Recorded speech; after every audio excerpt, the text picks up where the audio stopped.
right. Welcome on back. So, we were getting a lot done last episode, doing a lot of partying in the night, but I wanted to continue on with the Joker Tower musings for today. So, that last one, I kind of briefly talked about some things that I've been doing on the X app, talking to people in other countries, and mainly China, but like, really, I don't know where everyone's from that I've been talking to, and that's kind of one of the interesting and potentially dangerous things about just talking with random strangers on the internet. But um, actually, wait, we don't need that. We can actually make the Joker Tower much taller. I think we should. Let's go and get rid of all this.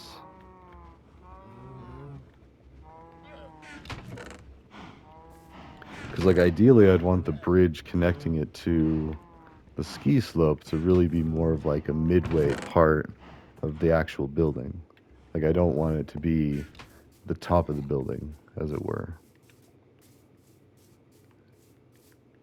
Or do I? Actually, now that I say that, was that the plan? I'd have to go back and, well, I guess what do I want to do now? If I try to visualize what it would look like, yeah, more sheep spawning in together. Um, because now that we have that one, I want that one to go all the way up. That would be cool to go all the way up.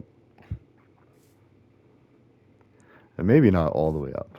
Actually, as I keep saying that, that is really a massive order of things to be having. Maybe it is good like that, actually, the Joker Tower.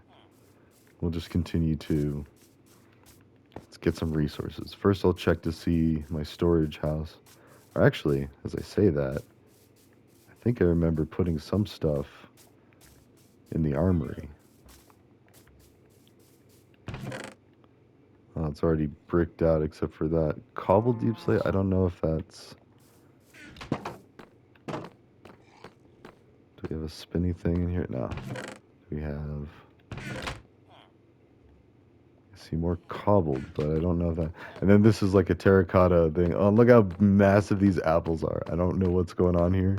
And yeah, some don't have pants, some don't have a shirt.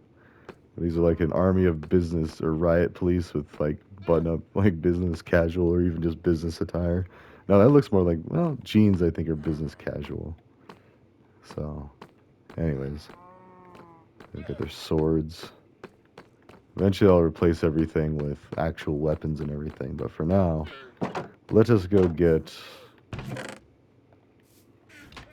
And since I don't have Silk Touch, I think it is Cobbled Deep Slate. Oh, here, we can test real quick on this spinny wheel in here. Yes, okay.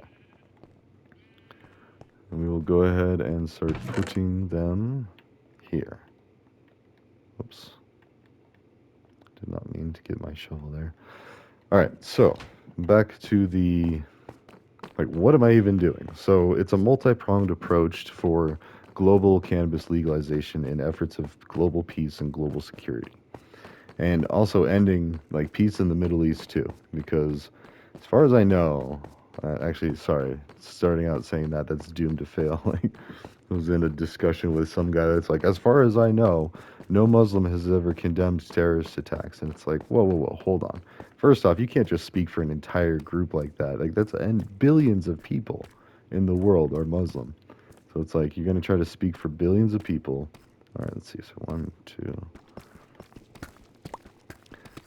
And the other thing is, it's like they're people just like us. Like it's, and I say that as like I grew up Christian, and so I've learned, I studied a lot of the Bible and like those teachings, and I know what Jesus said, supposedly, allegedly. We don't really have any more proof except for take my word for it. That's what books are. It's like stories written down, and it could easily be misconstrued as like these are humble like mnemonics or stories or like just like Aesop's fables are. Like the Aesop's fables, for those that don't know, are a bunch of stories that use like, I think one is like the grasshopper and the ant. The grasshopper is out playing all day, just not caring, not a care in the world, while the ant toils away and carries food back home for its colony. And then when winter comes, the grasshopper is starving and asks the ant for food. And of course, the ant, stored up some extra food for the grasshopper, but told them, next time you need to do this yourself or something. I don't know. You can actually twist the ending however you like. You can make it really dark, like A Bug's Life did. That's actually the premise for the movie A Bug's Life. And I'm pretty sure it is based off of Aesop's fable. It has to be. Like, that's the plot. Like, the ants work and do it, and then the grasshoppers just come and take because they don't have to. They just play all day. I think they even say the fable in the movie, like they say it like that. So, and it was interesting because I had learned about Aesop's fables. My buddy, who came from a very rich family, his dad was a computer salesman for Gateway, and then owned a furniture company, like big Catholic, like had the support network of the Catholic Church and all that. So it was almost like a transfer of wealth that way too. Like you do good, you be there and be part of it, be a cog, and yeah. So, anyways, um, Aesop's Fables is they had this tech gadget, which was like this very like ghetto like Atari type thing, but it was better than Atari. It had like um, I'm trying to think of the equivalent, kind of like Duolingo. How Duolingo has a pathway that you can like see, or Candy Crush even like. It has a map that you can see, and then you go to the next level or whatever. And this one had a map where you could navigate from one topic to another, and then, um, yeah. So yeah, sorry, I'm actually rethinking my plans for today and try to figure out what I want to do.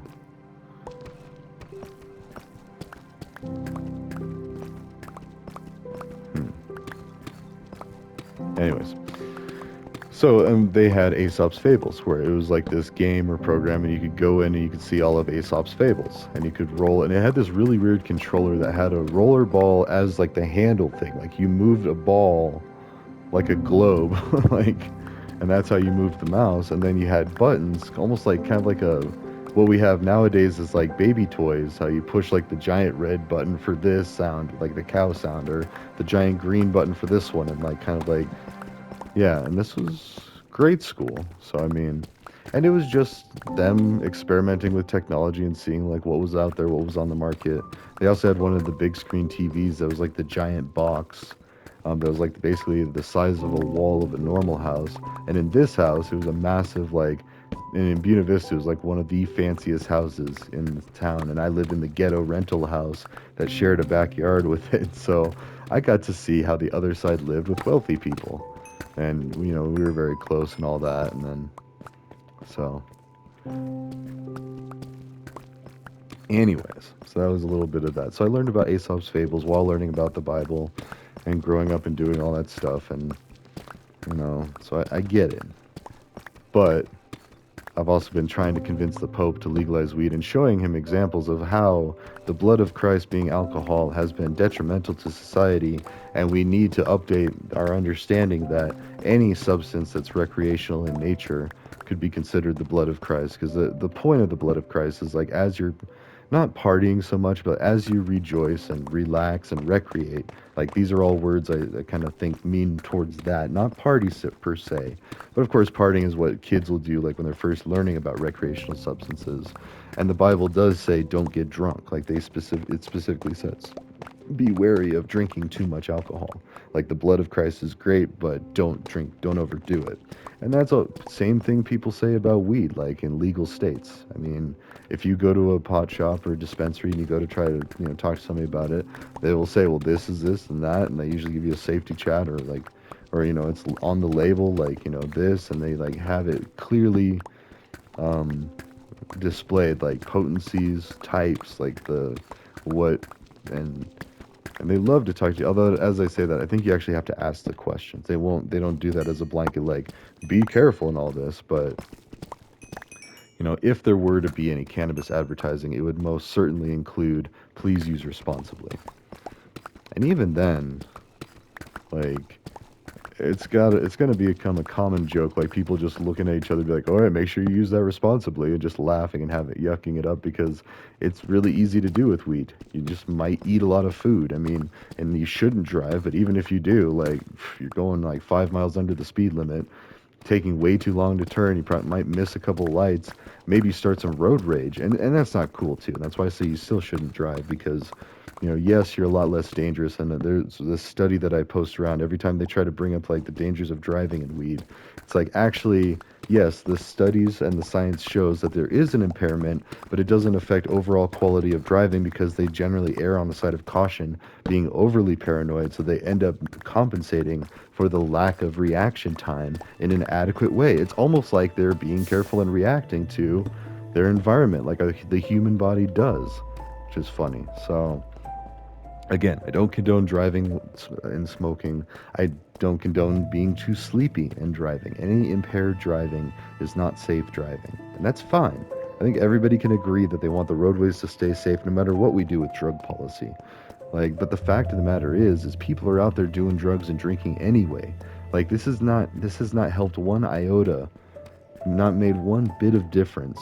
I mean, well, it's probably squashed a lot of use, but at the same time, if we trust people to be responsible adults and like figure things out for themselves and understand, especially older adults, like once you get to like your 30s and your prefrontal cortex is like pretty much guaranteed to be fully developed by that time, then it's like, oh, well, okay, like what works for you. Most people in their 30s just don't even go out, like myself included. Like, I mean, I kind of did during the beginning, but near the end, or now recently, I'm in the later part of my 30s. I could care less. I'm not out to try to go have a wild night on the town. Like, no, thank you. It just sounds awful, inconvenient. So, so how do we fix it for everybody to be able to enjoy the stuff that I enjoy? Well, that there comes in some programs that I'm working with some people that are volunteer programs, and if you cross enough T's and dot the I's, and if you meet the qualifications, then anybody, almost anybody, could become a volunteer and get money matched by a major tech company. And it's exciting. So it's still in the developmental stage, and it's going to be a while before that actually like really impacts people. But until then, I've talked to my boss, and my company is looking into the possibility of donating our older laptops to a local nonprofit called La Familia. And we're a nonprofit too. I'm a little more guarded about that because I don't want like angry people to start reporting my stuff and then watch. I might say something really messed up and be like, oh, so I don't want it to be connected with my work. But my charity work and efforts, La Familia is a nonprofit organization in Colorado, northern Colorado, Fort Collins specifically, actually. But I think they work with and help like all areas. Like there's a support network. So, and I'm trying to get plugged into that support network to try to do some good. And they have an event coming up this month. It's like a charity event, like a meet and greet. So I'm going to try to either go to that or at least just reach out, because the other thing is that is one of the days that I have my kids. Let's see.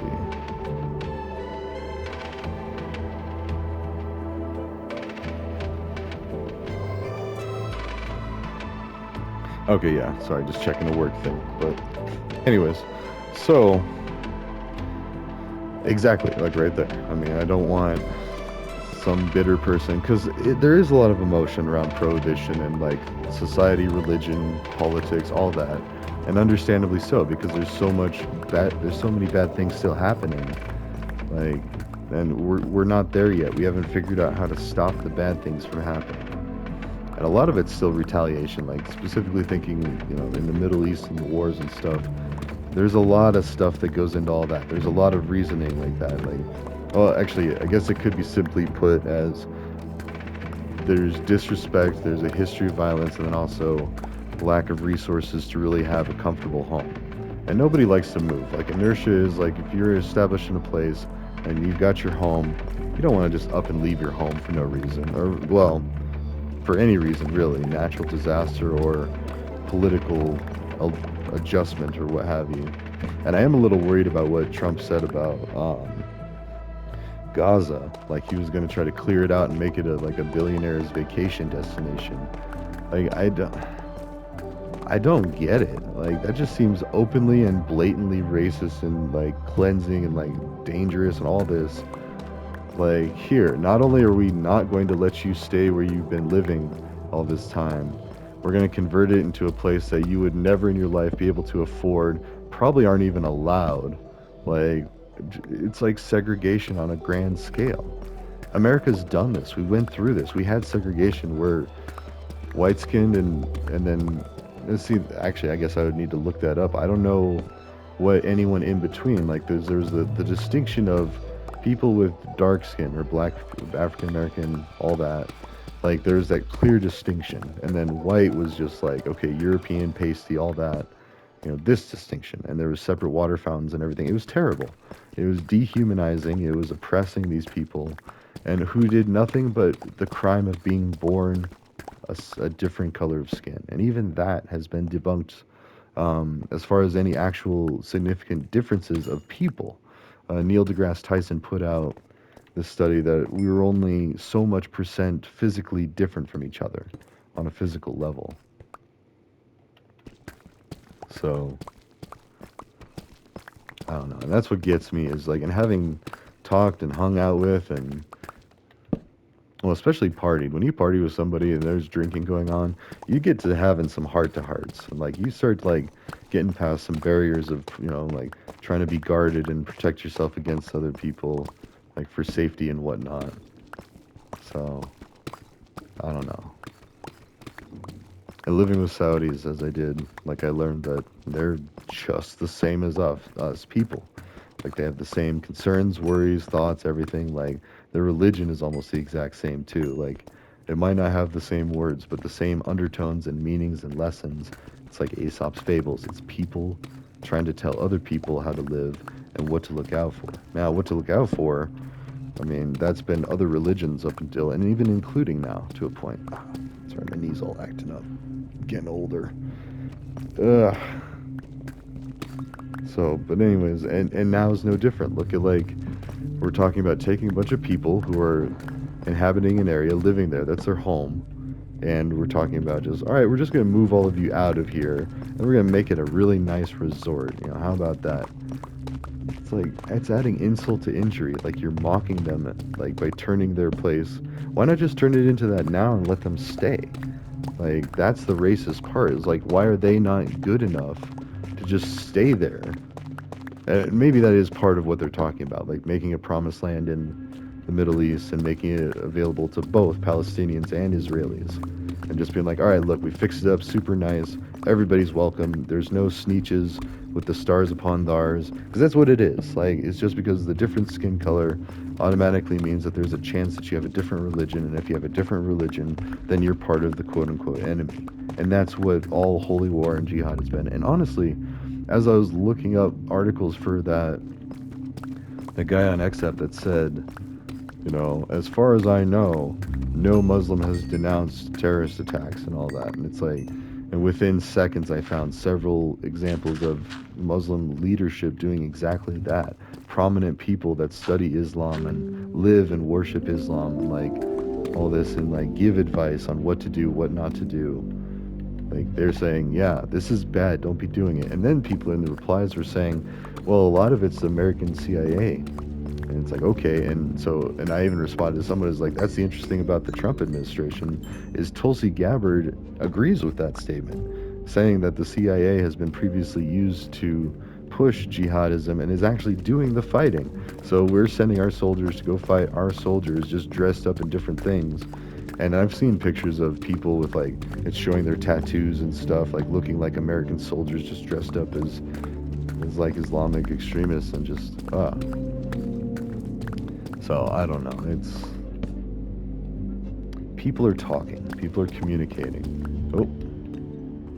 And that's a beautiful thing. Like we're getting to a point, actually I should probably go to the surface now, to where we're clearing through the miscommunication and then all the accidental evils of miscommunication. Part of why I do all this stuff I do with Chinese government officials, the Pope, I mean, because accidental communication has allowed prohibition to be a racist tool and an oppressive tool also to hippies. So, and hippies is kind of like a loose label that I shouldn't really, it doesn't matter. I just say that to be lazy. And really, it's just like a lot of maybe more adventurous or curious-minded folks, often very sciencey in nature, or at least interested in sciences, tend to experiment with substances and be like, oh, well, this is interesting. Or like Alice in Wonderland, our own, I don't even know if it's American, but it's definitely folklore. Like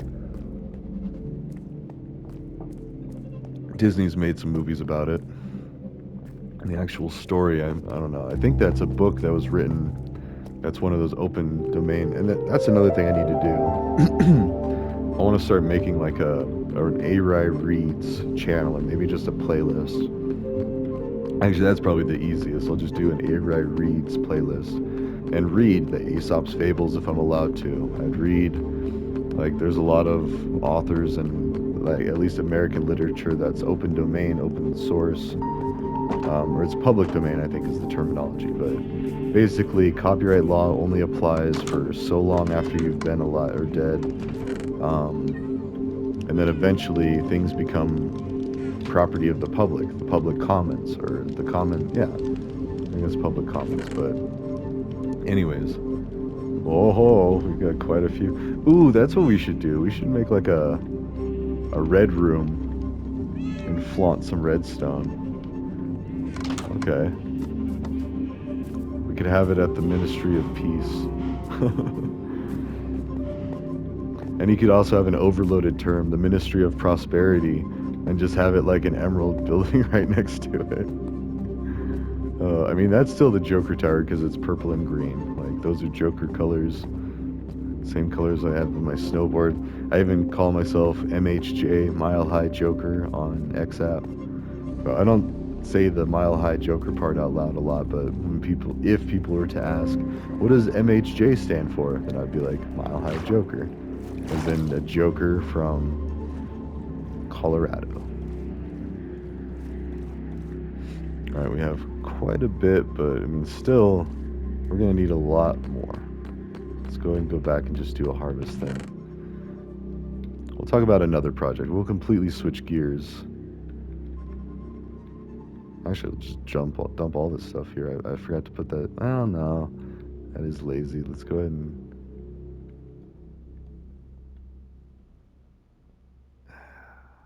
Yeah, because I got to get torches too. Let's go back to the mines. The mines are calling me. But anyways.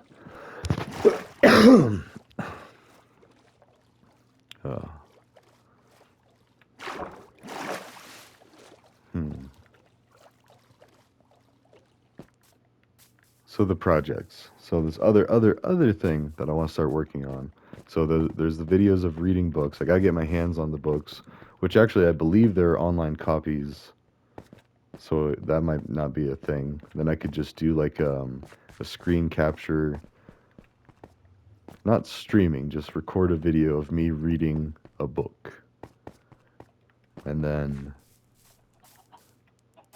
yeah. So. It actually was awesome. One of you commented, or one person commented that they like just listening to me talk.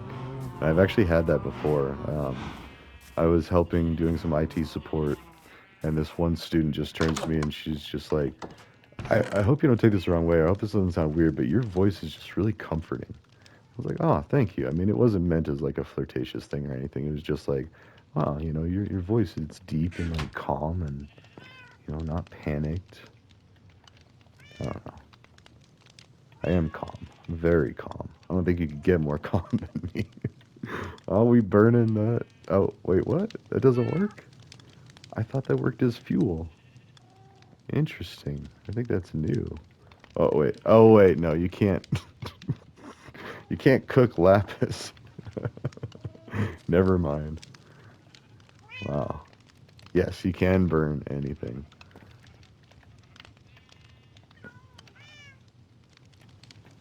There we go. See, I think I have a lot of spruce somewhere. There we go.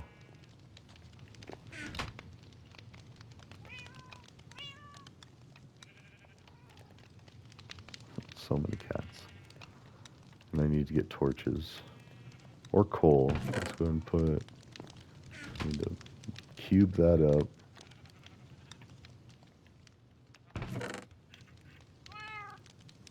And then...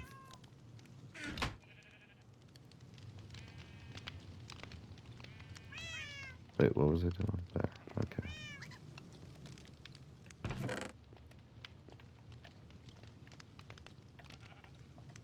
Alright, so... Torches, yeah, I was gonna say I have some here. There. Oh, emeralds are good. Cool. Let's go back to the mines.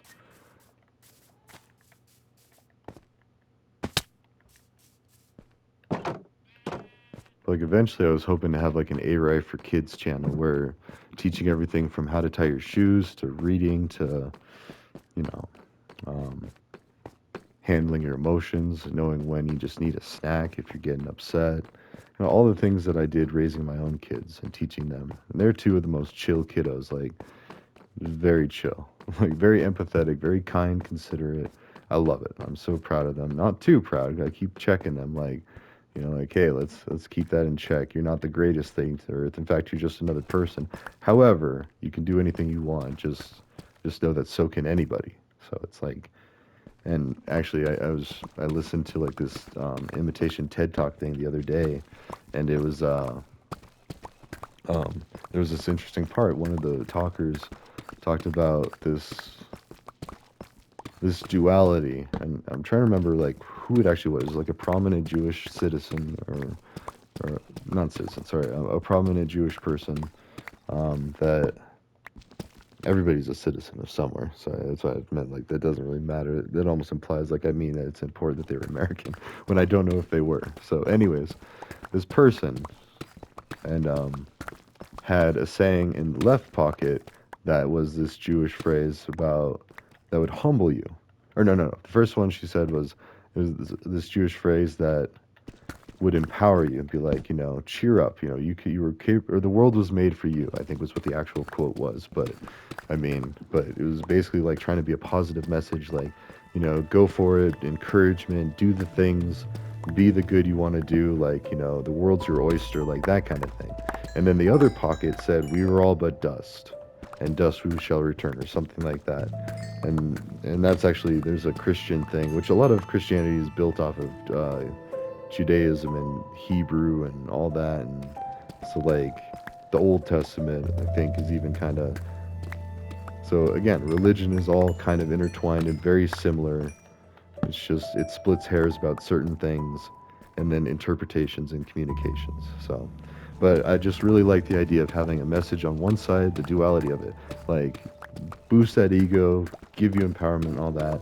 And then the other side be like, okay, wait, come back down a little bit. It's almost like Willy Wonka when Charlie and Willy Wonka, or no, Charlie and his grandpa. Well, a little bit of spoilers here for those that don't know. And I think Willy Wonka is another one of those. It's like, I think you can read it now for free and like not have to worry about copyright. I would want to check though before I do that, because that would be something YouTube would do. It'd be like, hey, no, you can't do that. We got to take your video down. And I respect that. And I appreciate that, because like they already do that with copyright strikes of songs and stuff, and which Fortnite's hard to. Anyways, back to that. What they do is they drink this fizz, and then they try to like. The more they drink, the higher they float, and the more they burp, the faster they come down. So it's that adjusting to a situation, and then, you know, reacting to the reactions, like seeing how that affects it, and then adjusting accordingly. So, actually, where are we at on time? It's more that I think about it. I do need to get a lot of stuff done today. Let's see. Okay, yeah, we're only at a couple minutes. So basically, to sum all that up, is I'm working on a lot of things. Oh, and then also a new playground, a beginner tutorial for C#, which C# is very similar, I want to say, to Java, but it could honestly also be similar to C++, being like just like it's a C something. And C# is usually what Windows programming, but also what Unity uses for its coding. And I think Unity also uses Python, but. And the point of all that is I've been wanting to make a game forever, like a very basic game, just like you can walk through, talk to people, have the dialogue, maybe find items, do like a scavenger hunt thing, and maybe even fight, I don't know. But, and then kind of make like a math blaster, a new type of math blaster where you do a bunch of these like silly things, but ultimately you're learning math, like you're doing math problems. And eventually I'd like to get it to where you're actually in like Call of Duty World War or something, like, and you're actually like trying to get bullets, and in order to get the bullets you have to do a math problem, and like you got people shooting at you and all this, and it's just very intense. And like, and if you don't get it, and it could be any problem too, it doesn't have to be math, it could be like a geology question or geography question or something like, what's this country like, and show an outline of the country or something. But then that's also kind of counterproductive, like to the Neil deGrasse Tyson cosmic perspective, and that's where you don't see the country lines. So I don't know. Maybe part of that isn't so great, but I would have to pick and choose what I'd want. I've already done some stuff like a basic online. Oh, there's the alarm. To where you can switch themes of a website. So, okay. But for now, I got to go troubleshoot something. I got to fix this error that's happening.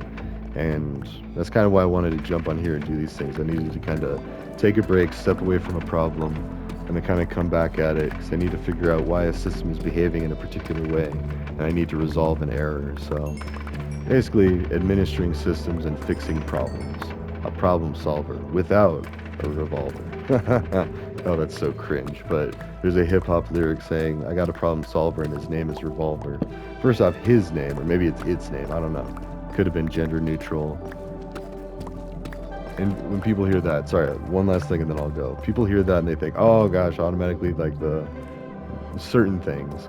But what it really is, it's like it's allowing it to be, and cybersecurity is going through a big change like that. The man in the middle attack is what we used to call it.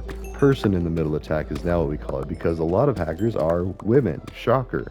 Because women are just as capable of pretty much anything a man can do.